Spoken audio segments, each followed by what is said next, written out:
नमो सिद्धाणं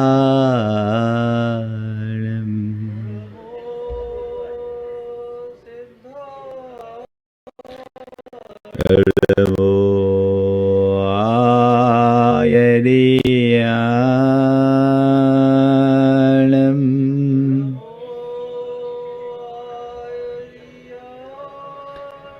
नमो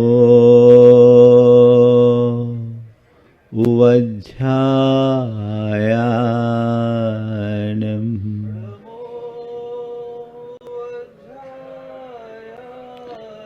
नमो लोये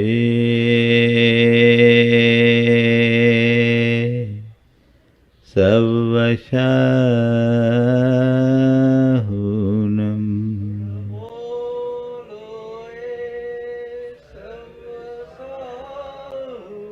एसो पंच हड़मुयारो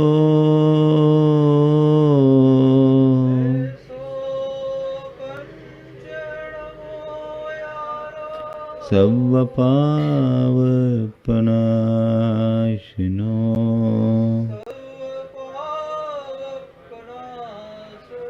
मंगलालं च सवेसिं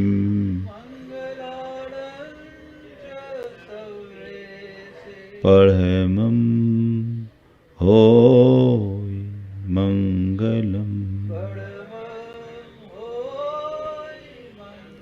जय बोलो देवादिदेव एकाधराट श्री भगवान महावीर स्वामी की, अहिंसा परमो धर्म की, परम पूज आचार्य गुरुवर श्री विद्यासागर जी महाराज की।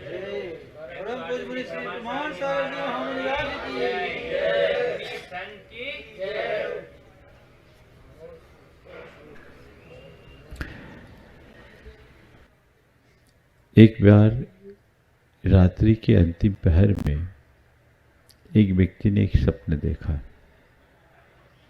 सपने में देखता क्या है कि उसे भगवान के दर्शन हुए और भगवान ने उससे कहा, यहाँ क्यों पड़े हो, उठो, पूरब दिशा की ओर 3 मील आगे जाओ। नदी के किनारे एक संत की कुटिया है, उसके पास बेशकीमती पारसमणि है, तुम जाओ उसे प्राप्त कर लो। इतना देखते ही उसकी आँख खुल गई, फूलाना समाया। एक तो भगवान के दर्शन और दूसरा जन्म भर की दरिद्रता समाप्त होने का उपाय। हर्षित होकर सुबह होने से पहले ही वो उठकर निकल पड़ा, पूरब दिशा में बढ़ा, 3 मील चला, संत की कुटिया दिखाई पड़ी। संत चरणों में वो पहुंचा, उन्हें नमन किया, अपनी ओर से निवेदन किया, आने का प्रयोजन बताया। संत उसके निवेदन पर मुस्कुराए और उन्होंने कहा, बस पारसमणि तो मेरे पास है,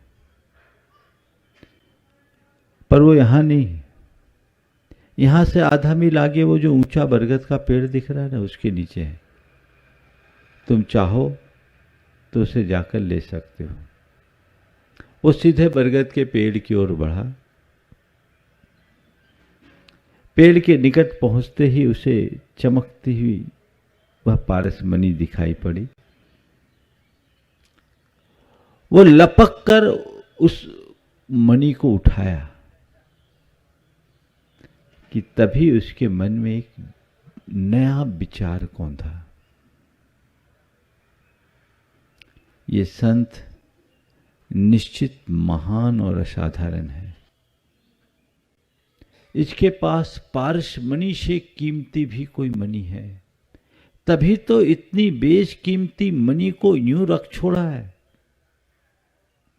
और मुझे जब मांगना है, लेना ही है, तो मैं इसे क्यों लूं, उसे क्यों ना लूं जो इससे भी कीमती है। इस विचार के जगते ही उसके हाथ से वो पारसमणि छिटक कर नीचे गिर गई। वो खाली हाथ संत चरणों में आया। इससे पहले कि वो कुछ कहे, संत ने उससे पूछा, क्यों मणि ले आए? बोले, गुरुदेव मुझे वो मणि नहीं चाहिए, गुरुदेव मुझे वो मणि नहीं चाहिए जिसे आप खुले आसमान के नीचे रखते हो, मुझे वो मणि चाहिए जिसे आप छिपा कर सहेज कर रखते हो, मुझे दीजिए तो वो दीजिए। संत मुस्कुराए और कहा, वत्स यदि वो मणि चाहिए तो बाहर कहीं नहीं मिलेगी।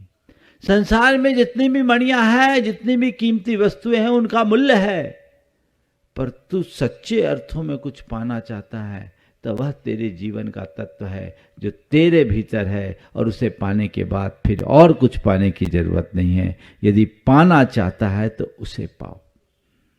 मैं उसे सहज के रखता हूं और मेरे भीतर के उस तत्व के आगे संसार की सब बातें मुझे निरर्थक सी प्रतीत होती है। उस व्यक्ति के हृदय में एक नई प्रेरणा जगी और उसे समझ में आ गया जीवन की परम उपलब्धि क्या है। मैं आप सबसे पूछना चाहता हूं, आप अपने जीवन की उपलब्धि किसे मानते हो? मैंने अपने जीवन में बहुत कुछ अर्जित किया, उपार्जित किया, क्या ये हमारी उपलब्धियां हैं?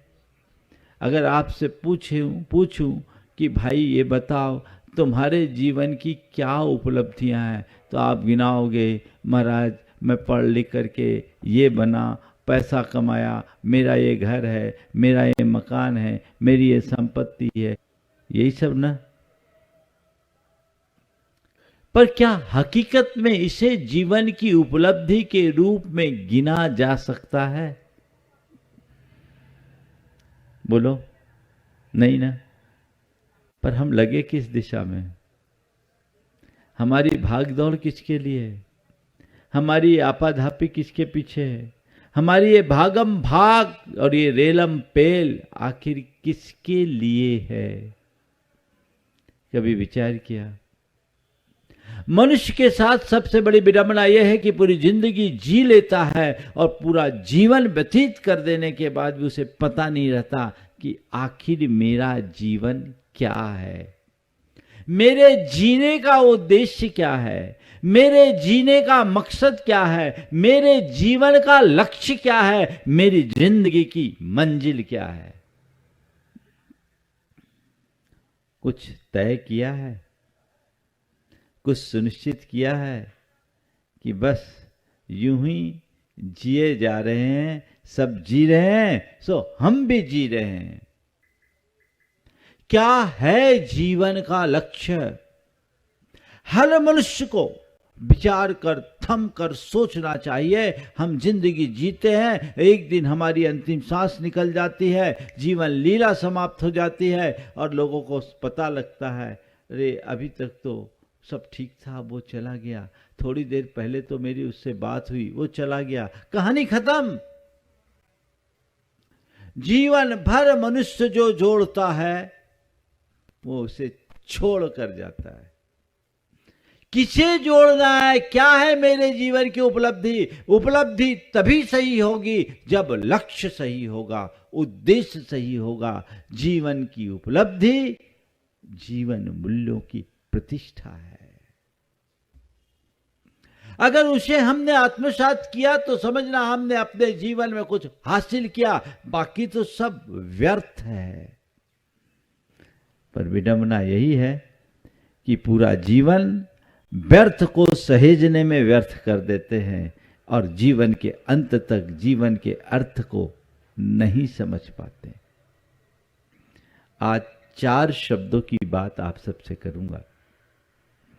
अर्थ, व्यर्थ, अनर्थ और परमार्थ। अर्थ, व्यर्थ, अनर्थ और परमार्थ,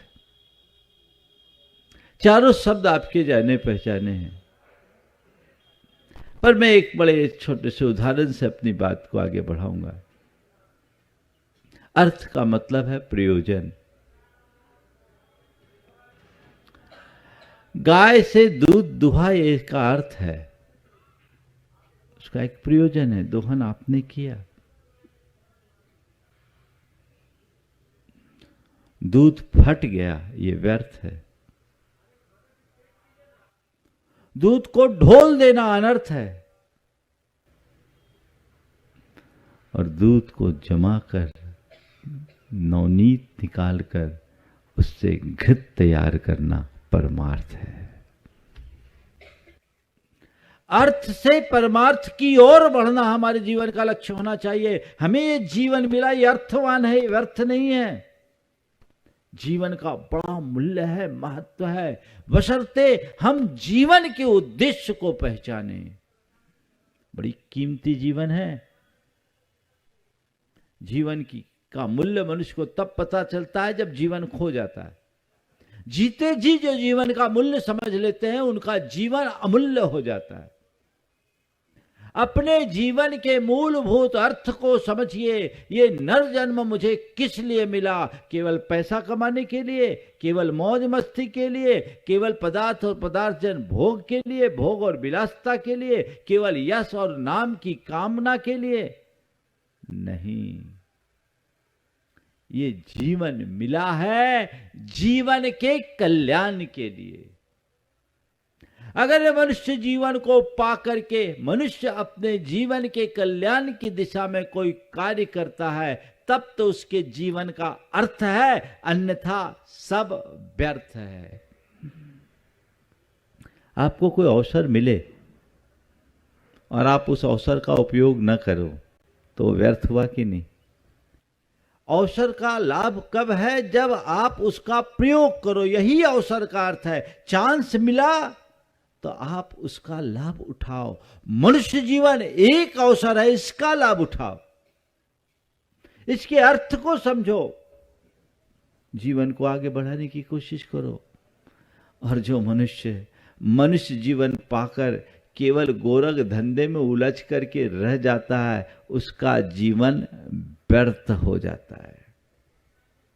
मनुष्य जीवन पाया और उस मनुष्य जीवन के साथ दुनियादारी जुड़ी है, इसमें कोई संशय की बात नहीं है। दुनियादारी होना और दुनियादारी में जीना, इसमें कोई बुराई नहीं है। पर केवल दुनियादारी में ही उलझ के रह जाना, इससे बुरा और कुछ नहीं है। अपने हृदय में हाथ रखकर सोचो कि मैंने अब तक क्या किया? केवल गोरख धंधा और दुनियादारी तक सिमट कर रहा हूं, अथवा अपनी आत्मा के विषय में भी सोचा हूं, अपने कल्याण के विषय में भी सोचा हूं, अपने जीवन के उत्थान के विषय में भी सोचा हूं। यदि ऐसा कुछ मेरे सोचने में आ रहा है और उस दिशा में मैं कुछ पुरुषार्थ कर रहा हूं, तब तो कुछ अर्थ है, अन्यथा सब व्यर्थ है। अर्थ को पहचानो, उद्देश्य को जानो, अन्यथा ये व्यर्थ तो होना ही है। मेरी एक एक सांस बड़ी मूल्यवान है, आ रही है जा रही है, आ रही है जा रही है, पर मेरी सांस सार्थक होना चाहिए, व्यर्थ नहीं होना चाहिए। यदि मैंने अपने जीवन को सही दिशा में नियोजित किया तो मेरे जीवन का कोई अर्थ है, और जीवन को यूं ही खो दिया तो जीवन व्यर्थ है। और जीवन में व्यर्थ के बाद अनर्थ। मनुष्य जीवन को पाकर पाप, पाखंड और दुराचारों में फंसना अनर्थ है। जीवन का दुरुपयोग, अनर्थ तो कभी होना ही नहीं चाहिए और व्यर्थ कुछ खोना नहीं चाहिए। अर्थ को पहचानो और अनर्थ से बचते हुए परमार्थ की दिशा में आगे बढ़ो। अपने आत्मा के उत्थान की बात सोचो। नर से नारायण बनने का मार्ग अंगीकार करो। देखिए, एक मनुष्य नर से नारायण बनता है तो नर ही नारकी बनता है। एक नर से नारायण बनने का मार्ग है, एक नर से नारकी बनने का रास्ता है। हम पर है कि हम किस पर चलते हैं। यदि सतपथ पर चलते हैं, जीवन को सही अर्थ देते हैं और उस दिशा में आगे बढ़ते हैं, तो हमारे जीवन में परमार्थ घटित होता है, और यही परमार्थ हमें नर से नारायण बनने का रास्ता देता है। और दूसरे रास्ते में गए तो अनर्थ ही है। अपने जीवन में जब कुछ कभी छोटा मोटा अनर्थ घटित होता है, मन व्याकुल होता है, व्यथित होता है, चिंतित भी होता है, मन में कई बार पश्चाताप और दुख भी होता है। अरे ये सब व्यर्थ हो गया अथवा मुझसे अनर्थ हो गया, ये क्यों हो गया, नहीं होना चाहिए सोचते। पर जीवन व्यर्थ हो रहा है या जीवन में कोई अनर्थ हो रहा है, हमसे कोई दूसरा अनर्थ करे, हम उसके प्रति प्रतिक्रिया करते हैं, पर हम खुद अपने जीवन के साथ अनर्थ कर रहे हैं, इसकी कोई प्रतिक्रिया नहीं है। क्यों? अभी जीवन की समझ ही नहीं है। जब जीवन की समझ होगी तभी आप अपने आप को अनर्थ से बचेंगे और जीवन को अर्थ दे सकेंगे। एक राजा, उसे अपना उत्तराधिकारी चुनना था। उसके 4 पुत्र थे। उसने अपने चारों पुत्रों को बुलाया और 10,000 रुपए दिए। कहा इन 10,000 रुपयों में ये 4 अलग अलग महल हैं, इनको भरना है। जो महल को पूरी तरह भरेगा, अच्छे से भरेगा, उसे मैं अपना उत्तराधिकारी बनाऊंगा। अब चारों ने दिमाग लगाया, क्या करें। एक ने सोचा अब तो सब भाग्य का ही खेला होगा, 10,000 रुपए में इतना बड़ा महल कैसे भरेगा। उसने 10,000 रुपए सट्टे में लगाया। सोचा भाग्य चल जाएगा तो ठीक है, और नहीं चला तो जो होगा सो होगा। उसने सट्टे में 10,000 लगाए और दांव चूक गया, गांठ से सब चला गया।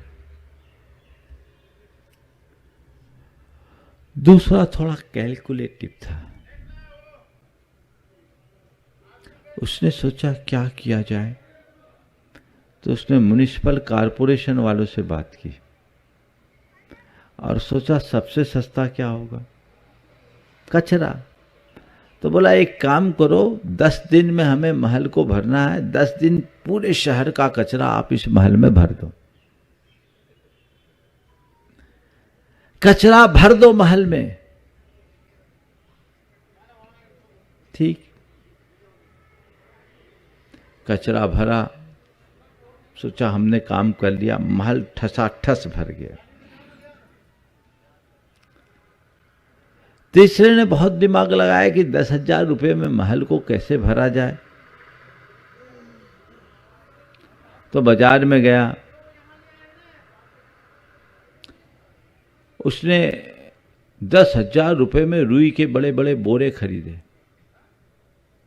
और रुई से अपने महल को भर दिया। रुई के बोरियों से हर कक्ष को भर दिया, हर कक्ष में रुई के बोरे मिले। चौथा बहुत समझदार था। उसने कहा कि पिता ने अगर 10,000 रुपये दिए हैं और महल को भरने की बात की है तो जरूर इसमें कोई रहस्य होगा। और वो उसी उधेड़बुन में लगा कि आखिर 10,000 रुपये को कैसे सार्थक किया जाए और महल को किस भांति भरा जाए। उसके दिमाग में कोई विचार नहीं आया। 9 दिन बीत गए, 10वें दिन रिजल्ट खुलना था। 9वें दिन शाम को भगवान के मंदिर में गया। मंदिर में अंधेरा था, तभी उसकी मां आई। मंदिर में दीप जला, प्रकाश फैला और एक प्रकाश उसके हृदय में फैल गया। उसने भगवान को नमन किया और रास्ता पा लिया। अगले दिन पिता ने चारों बेटों को बुलाया, पूछा क्या हाल है। महल भर गया। पहला मुंह लटकाए खड़ा था। बोला क्या करूं पिताजी, भाग्य ने साथ नहीं दिया। बोले क्या हो गया। बोले सोचा 10,000 में काम कैसे चलेगा, कुछ कमा लूं, तो मैंने सट्टे पे लगा दिया, गांठ का पैसा चला गया। बोले तू क्या सट्टे में लगाया? बोले हाँ सट्टे में लगाया। बोले तूने अनर्थ कर दिया। दूसरे से पूछा तूने क्या किया? बोले चलिए पिताजी, महल ठसाठस भरा है, तिल रखने की जगह नहीं। अब महल के निकट गया तो दूर से ही रुमाल लगा रहा था, इतनी बदबू। और दरवाजा खोला तो कचरा एकदम ढेर कचरे का ढेर गिरा। राजा को पीछे हटना पड़ा, फिर भी उसके कपड़े खराब हो गए। बोले ये क्या किया? बोला पिताजी 10,000 में इससे सस्ता क्या होगा? 10,000 में इससे सस्ता क्या होगा? बोले बस तू यही कचरा भला तूने व्यर्थ कर दिया। एक कचरा भरने के लिए थोड़ी मैंने पैसे दिए थे। तीसरे से पूछा, खोला महल, देखा हर कक्ष में रुई के बोरे पड़े थे, एक एक कक्ष भरा था। पिता ने देखा, बोला बेटा तूने कमरों तो भर दिए लेकिन इसकी उपयोगिता नहीं देखी। उसे कोई खास संतुष्टि नहीं हुई। चौथे को बुलाया,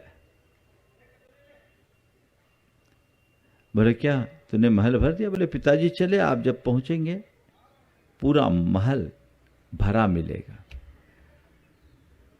गया, देखा महल एकदम खाली। उसने कक्ष खोला तो कक्ष में कुछ नहीं, एक तरफ एक टेबल थी जिसमें भगवान की एक तस्वीर, एक दीप और एक अगरबत्ती का पूड़ा। पिता ने कहा यहां तो कुछ नहीं है। बोले पिताजी बस 2 मिनट का वक्त दीजिए। उसने पिता से कहा कि पिताजी ये दीप जला दे। पिता ने दीप जलाया, पूरा महल प्रकाश से भर उठा। उसने अगरबत्ती जलाई, पूरा महल सुवास से भर उठा। बोला पिताजी आप देखिए पूरा महल प्रकाश और सुवास से भरा है कि नहीं। पिता ने उसे अपने छाती से लगा लिया। बोला आपने 10,000 बहुत दिए, मैंने 10 रुपये में काम कर लिया। पिता ने कहा बेटा तूने परमार्थ कर लिया, मुझे तुझसे ही उम्मीद थी। बस यही परमार्थ है। क्या कर रहे हैं? जीवन को दांव पे लगा रहे हैं, विषयों के दांव पे लगा रहे हैं, ये अनर्थ है। केवल पाखंड में लगे हैं, ये जीवन व्यर्थ है। भोग विलासता में लगे हैं, गोरख धंधे में लगे हैं, ये व्यर्थ है। और केवल रोजी रोटी के जुगाड़ में ही अपना जीवन बिता रहे हैं तो इसका कोई संतुष्टिपरक अर्थ नहीं है।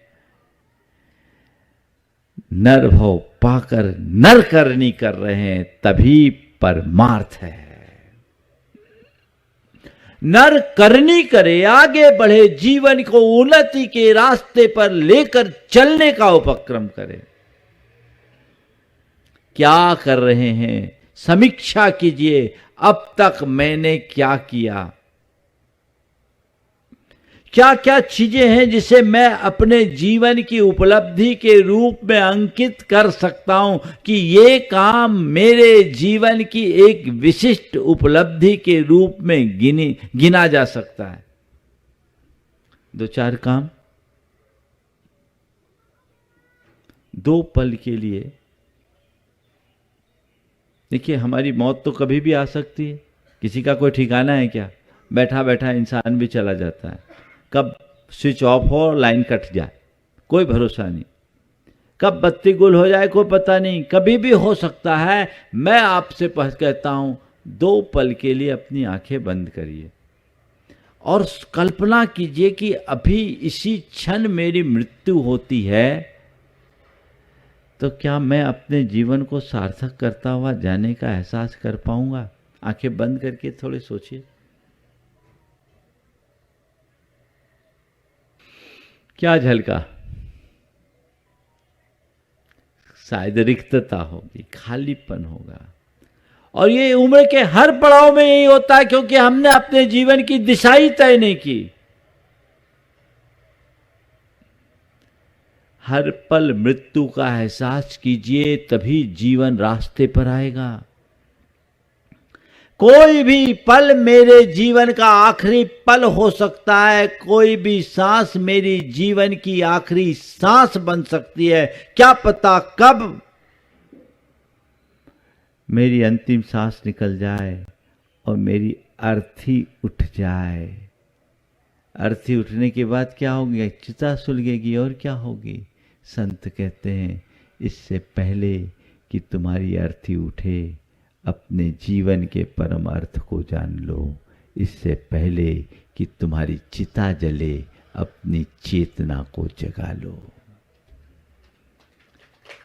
अर्थी के उठने से पहले जीवन का अर्थ जानो, चिता के जलने से पहले अपनी चेतना को जगा लो। जिसने जीवन का अर्थ जान लिया वो अर्थी उठने के बाद भी आनंद में जिएगा, वो उसका भी साक्षी बनता है। और जिसकी चेतना जाग गई, वो जागृत चेता आदमी यहां रहे चाहे वहां, उसे कोई फर्क नहीं पड़ता। वो परमार्थ की तरफ हमारी दृष्टि होनी चाहिए। कब हमारा अंत हो को पता नहीं। हम लोग नोबेल पुरस्कार के बारे में सुनते हैं। नोबेल क्या नाम था, मैं उसका नाम पूरा भूल रहा हूं, अल्फ्रेड नोबेल। अल्फ्रेड नोबेल के विषय में मैंने पढ़ा, वो पहले डायनामाइट का आविष्कारक था। एक बार उसके मन में आया कि मैं डायनामाइट का आविष्कारक हूं, अगर मैं मर जाऊंगा तो लोग मुझे किस रूप में जानेंगे। इस विचार से प्रेरित होकर उसने एक विज्ञप्ति जारी करवा दी, फेक, कि अल्फ्रेड नोबेल मर गया। समाचार प्रकाशित हो गया, अल्फ्रेड नोबेल मर गया। और जब वो समाचार अल्फ्रेड नोबेल के मरने की बात फैली तो अखबारों की हेडलाइन बनी, मौत का सौदागर सदा को सो गया।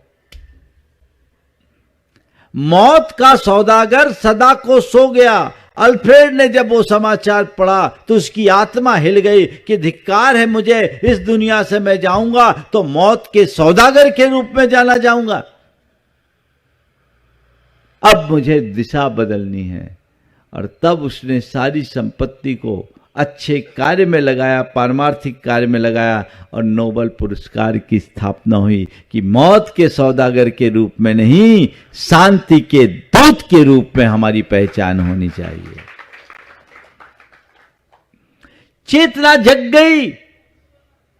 मरना तो ऐसे भी था, लेकिन मरने से पहले जिसकी चेतना जगती है वो मरकर अमर हो जाता है, और जिसकी चेतना सोई हुई होती है वो जीते जी भी मुर्दा है।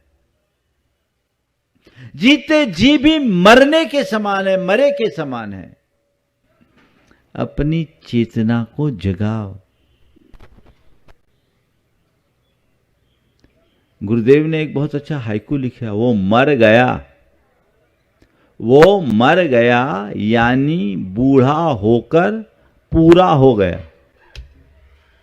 हाइकू 3 लाइन की कविताएं होती है, बड़ी सूत्रात्मक शब्द में, जिसमें 5 अक्षर, 7 अक्षर और 5 अक्षर होते, कुल माने कुल 17 अक्षर की कविता में बहुत गहरा अर्थ निकलता है। वह मर गया, वो मर गया यानी बूढ़ा होकर पूरा हो गया। तो कब बूढ़ा हो गए और कब पूरे हो गए कोई पता नहीं है। इसलिए अपने जीवन को पूर्ण होने से पहले, जीवन की सांसें समाप्त होने से पहले जीवन की दिशा तय करनी चाहिए। वो दिशा एक बार निश्चित हो गई तो फिर हमें कुछ सोचने समझने की जरूरत नहीं होगी। अपनी चेतना को जगाइए, आगे बढ़िए। एक बड़ी पुरानी कहानी याद आ गई। एक व्यक्ति एक ऐसे प्रदेश में जा पहुंचा जहां राजा के उत्तराधिकारी के चुनाव का दिन था, और वहां के चुनाव की प्रक्रिया आज की तरह मतदान प्रणाली से नहीं थी। वहां किसी भी राजा का चुनाव हस्ती पट बंधन विधि से होता था। हस्ती पट बंधन क्या होता है? हाथी को माला दे दी जाए और हाथी जिस व्यक्ति के गले में वो फूल माला पहना दे उसे राजा बना दिया जाए। वो एक नए देश में पहुंचा और संयोगतः हाथी ने उसके ही गले में माला डाल दी। वहां का राजा घोषित हो गया। एक पल को वह भी बड़ा आनंदित हुआ कि आह, कितना बड़ा राज्य मुझे मिल गया। लेकिन अगले ही पल जैसे ही वहां के कानून को बताया गया, राजपुरोहित ने मंत्रोच्चार पूर्वक शर्तें बताई कि आज से आप इस नगर के राजा हो, 5 साल का राज्य आपको प्राप्त होगा और 5 साल के बाद आपको इस राज्य से बाहर निकलना होगा, नगर की सीमा से बाहर निकलना होगा। वो थोड़ा स्तब्ध रह गया, सकते में आ गया, क्योंकि इससे पहले जितने भी राजा आए 5 साल तक राज्य किए और राज्य की अवधि पूरी होने के बाद नगर की सीमा से लगी नदी के किनारे उसे छोड़ दिया जाता था और मगरमच्छों और घड़ियालों से भरी उस नदी में वह उनका ग्रास बन जाता था। अब इसे भी लगा कि अब तो क्या हुआ, मुझे राज क्या मिला, 5 साल के लिए जीवन कैद हो गई, बच अब इससे कुछ नहीं होगा, क्या करे। लेकिन वो बहुत समझदार था। उसने कहा 5 साल कम नहीं होता, ठीक है मैं देखता हूं। उसने 5 साल में जो राज्य किया, इतना अच्छा सुशासन कि वो नगर पर ही नहीं जनता के दिलों पर भी राज आ गया। एक एक व्यक्ति के लिए वो राजा नहीं, राजा के रूप में भगवान बन गया, क्योंकि इससे पहले अतीत के इतिहास में ऐसा कोई राजा नहीं था। हर किसी का चहेता, लोग उसके पीछे अपने प्राण छिड़कने को तैयार। जैसे जैसे अवधि खत्म होने को हुई, लोगों के मन में चिंताओं की लकीरें उत्पन्न होने लगी। अब वो लोग घबराने लगे कि अब हमें अपने प्राण प्यारे राजा को खोना होगा, अब अपने प्राण प्यारे राजा को खोना होगा। क्या उपाय? कोई उपाय नहीं दिखता। लेकिन राजा निश्चिंत अपने काम में मगन। लोगों के लिए भी कोई उपाय नहीं था, सबके सब कानून से बंधे थे, वहां का कानून ही ऐसा था। 5 साल की अवधि जिस दिन पूरी हुई, राजा को सारी प्रजा ने हाथी पर बिठाकर अश्रुपूरित नेत्रों से अंतिम विदाई दी। नदी के तट पर राजा को हाथी से उतारा गया और वहां के कानून का हवाला देते हुए कहा, इस राज्य के कानून के अनुसार 5 साल की अवधि के लिए आपको राज्य मिला था, आपका समय पूर्ण हो गया, अब आप नगर में वापस नहीं जा सकते, ये आपकी अंतिम विदाई है। राजा ने कहा, मैं इस राज्य के कानून का पूर्णतः सम्मान करता हूं, मैं इसे स्वीकार करता हूं और मैं भी यह सुनिश्चित करता हूं इस पार मैं नहीं जाऊंगा। लेकिन आप चिंता मत कीजिए, मेरे लिए इस पार और उस पार में कोई फर्क नहीं बचा।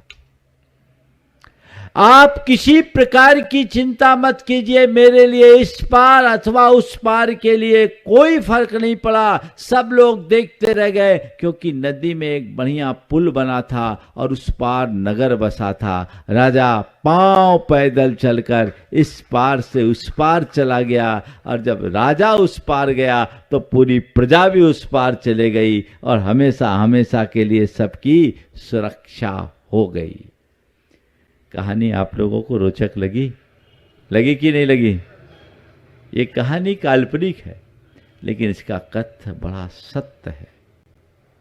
कथ्य बड़ा सत्य है। हमें ये जो मनुष्य जीवन मिला है, ये 5 साल के राज्य की भांति मिला है।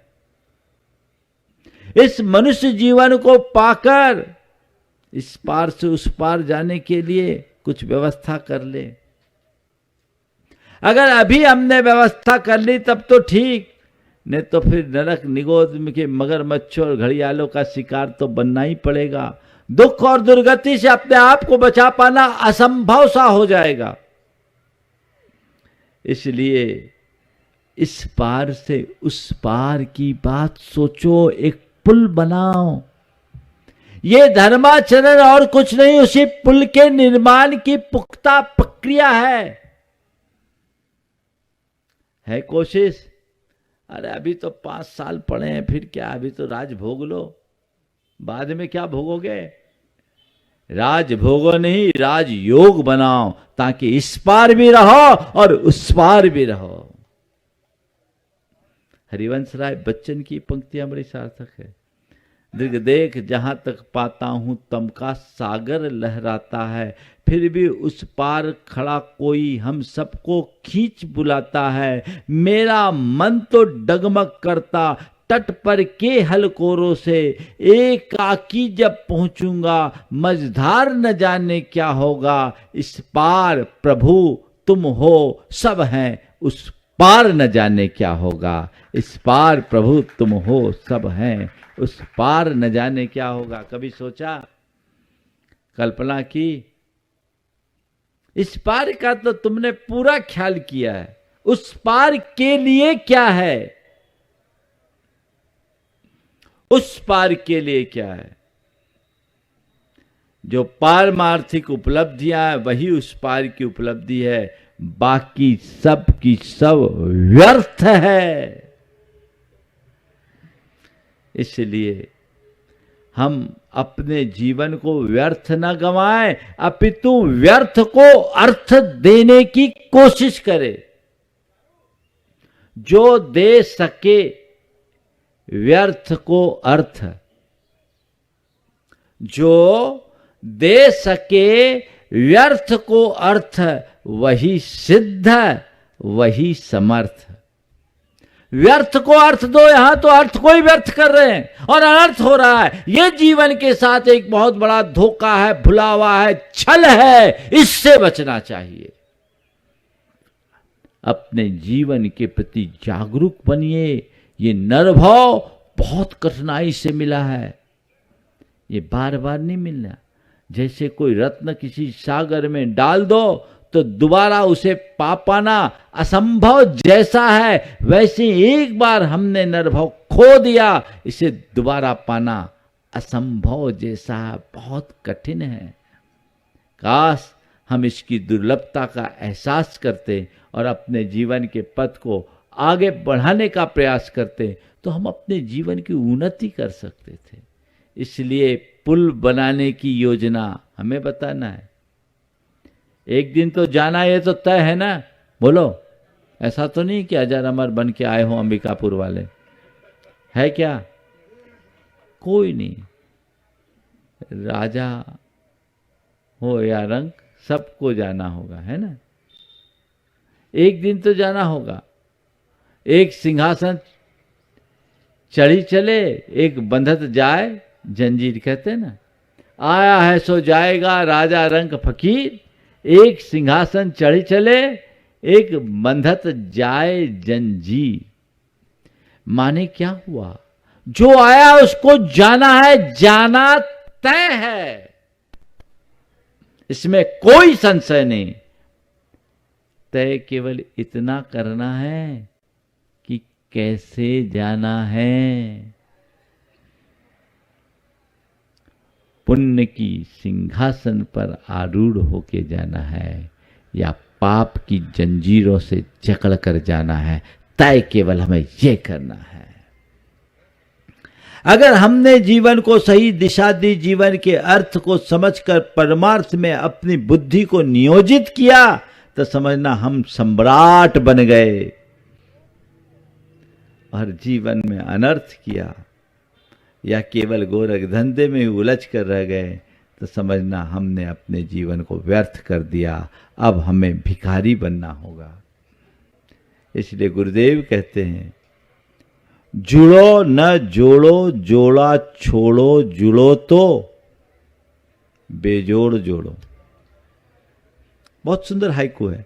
जुड़ो न जोड़ो, जुड़ो न जोड़ो, जोड़ा छोड़ो, जुड़ो तो बेजोड़ जोड़ो। अंदर से जुड़ो, प्रभु से जुड़ो, परमात्मा से जुड़ो, धर्म से जुड़ो, जोड़ने में मत लगो। जो तुम जोड़ रहे हो उसे छोड़ो, क्योंकि एक दिन सब छूटना है। जिसे जोड़ने के पीछे तुम इतना जोड़ घटाव कर रहे, सब छूट जाएगा। तुम्हें जुड़ने की बात करनी है, जोड़ने की नहीं। और जो जोड़ा है उसे छोड़ो, और यदि जोड़ना भी है तो उसे जोड़ो जो बेजोड़ हो, जिसका कोई मूल्य नहीं, जो तुम्हारे साथ हो, जिसे कोई तोड़ ना सके, उसे जोड़ने की कोशिश करो। जब हम उसे जोड़ने का उपक्रम करेंगे तो हमारे जीवन का कोई अर्थ होगा। इसलिए जुड़ो न जोड़ो, जोड़ा छोड़ो, जुड़ो तो बेजोड़ जोड़ो। उस बेजोड़ को जोड़ने में ही हमारे जीवन की उपलब्धि होगी। सभी अपने जीवन के परम अर्थ को जानकर जीवन को सही दिशा में नियोजित करे। इस स्वभाव के साथ समय आप सबका हो गया। यहीं पर विराम। बोलिए परम पूज आचार्य गुरुवर श्री विद्यासागर जी महाराज। नमो अरिहंताणं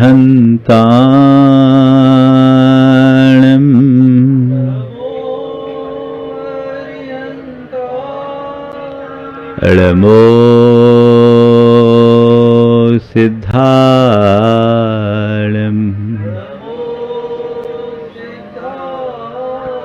नमो आयरियाणं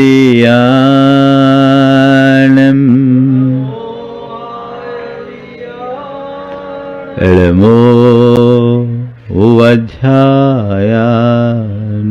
नमो लोये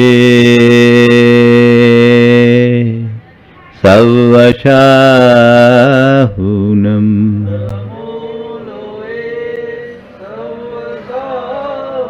एसो पंचणमोयारो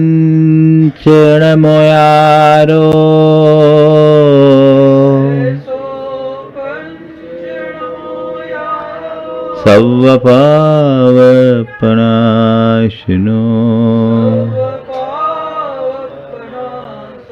मंगलारं च सवेसिं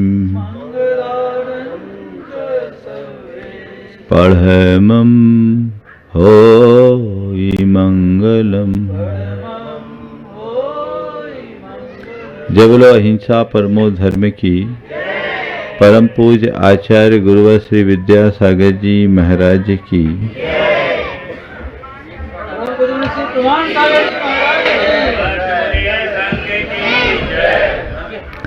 एक आदमी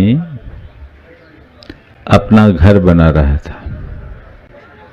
घर बनाने के लिए दीवार उठाता, और दीवार है कि 2-4 फुट उठती और ढह जाती थी।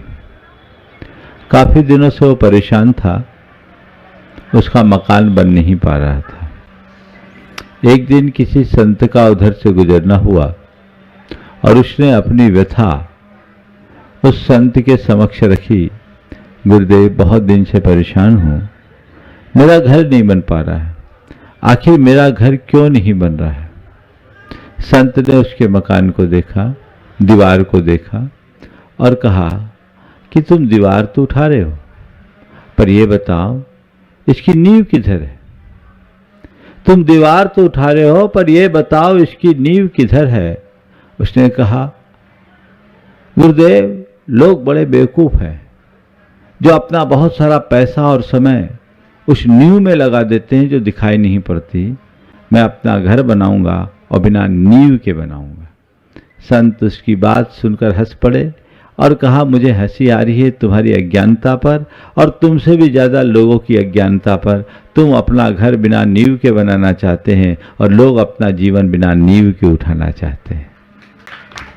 जैसे किसी घर के लिए, महल के लिए नींव की जरूरत है, वैसे ही हमारे जीवन के विकास और स्थिरता के लिए धर्म की जरूरत है। धर्म के अभाव में, धर्मनिष्ठा के अभाव में हमारा जीवन टिक नहीं सकता, स्थिर नहीं हो सकता। इसलिए हमारी संस्कृति में धर्म को सर्वोच्च प्राथमिकता देने की बात की गई कि अपने जीवन में स्थायित्व लाना चाहते हो तो धर्म को सर्वोच्च प्राथमिकता दो। जीवन में धर्म है तो जीवन की सलामती है, और धर्म विहीन मनुष्य के जीवन में कुछ भी हासिल होने वाला नहीं है। इसलिए धर्म भाव को धारण करते हुए जीवन को आगे बढ़ाने का प्रयास करना चाहिए। देव, शास्त्र और गुरु हमारे धर्माराधन के मूल आधार स्तंभ है, और यही कारण है कि हमारे पुरखों ने जहाँ भी अपना निवास बनाया, भगवान का मंदिर बनाया, धर्मायतन बनाए, क्योंकि उनके आश्रय से हम धर्म की भावनाओं को पुष्ट कर सके, धर्म का आलंबन ले सके और जीवन को आगे बढ़ा सके। आज अंबिकापुर में हमारा पहली बार आगमन हुआ। छोटी सी समाज है पर भावनाएं बड़ी दिख रही है। आप लोग ऐसे भाग्यशाली हो कि ऐसे स्थान पर बसे हो कि यहाँ साधुओं का आना जाना लगा ही रहता है, लेकिन होता प्राय यही है कि आना और जाना ही लगा रहता है, बीच में कुछ विशेष नहीं मिलता। फिर भी मन की उमंग हमारे लिए बहुत कुछ उपलब्ध करा देती है। अपने अंदर की भावनाओं को ऐसे ही बना के रखना चाहिए। साधु संतों का जब समागम मिलता है तो उससे हमारी धार्मिक भावनाएं और ज़्यादा उद्दीप्त होती है, पुष्ट होती है। मन में एक अलग प्रकार की प्रेरणा, उत्साह और उमंग प्रकट होता है। ये उमंग जीवन की स्थायी निधि बनी रहनी चाहिए। हृदय में अगर श्रद्धा है तो सब कुछ है, और वह श्रद्धा छूट जाए तो हमारे जीवन में कुछ भी नहीं है। इसलिए उस श्रद्धान को मजबूत बना करके चलना चाहिए, और एक ही बात अपने मन में गांठ बांध करके रखें कि हे भगवान, मुझे अपने जीवन में सदैव देव, शास्त्र और गुरु का समागम मिलते रहे, और मेरी धर्म की श्रद्धा दिनों दिन बलवती हो, जिसके बल पर मैं अपने जीवन को आगे बढ़ा सकूं और अपने जीवन का कुछ अच्छा कर सकूं। एक संयोग है कि आपके यहाँ आए हैं। आज तो अभी आना ही हुआ है, लेकिन आप लोगों से इतना ही कहते हैं कि ये भावना को उत्तरोत्तर बढ़ा कर रखना चाहिए। हम जैसे खम्बे हैं, बच्चों को आपने देखा होगा, देखा क्या होगा, बचपन में शायद किया भी होगा। बच्चे खम्बे पकड़कर गोल गोल चक्कर लगाते कि नहीं लगाते? और जब खम्बे पकड़कर चक्कर लगाते हैं तो जब तक खम्बे को पकड़े रहते हैं, चक्कर आता है क्या? नहीं आता। खम्बा पकड़कर बच्चे चक्कर लगाते हैं, जब तक खम्बे को पकड़े रहते हैं कोई चक्कर नहीं आता, और खम्बा से हाथ छूटते ही सिर चक्कर खाकर गिर जाता होता है ना, सिर चकराने लगता है। बस मैं इस अनुभव के आधार पर इतना ही कहना चाहता हूँ कि तुम्हें दुनिया का जितना चक्कर लगाना है लगाओ, धर्म के खम्बे को पकड़े रहो, कोई चक्कर नहीं आएगा। उसको पकड़े रहो, उसको मत छोड़ना। उसे छोड़े तो गए, जीवन सब तहस नहस हो जाएगा। इसलिए धर्म की श्रद्धा को बलवान बनाना हमारा मूल लक्ष्य होना चाहिए। हमारी प्राथमिकताओं में धर्म, धार्मिक कर्तव्य और आचरण बने रहना चाहिए।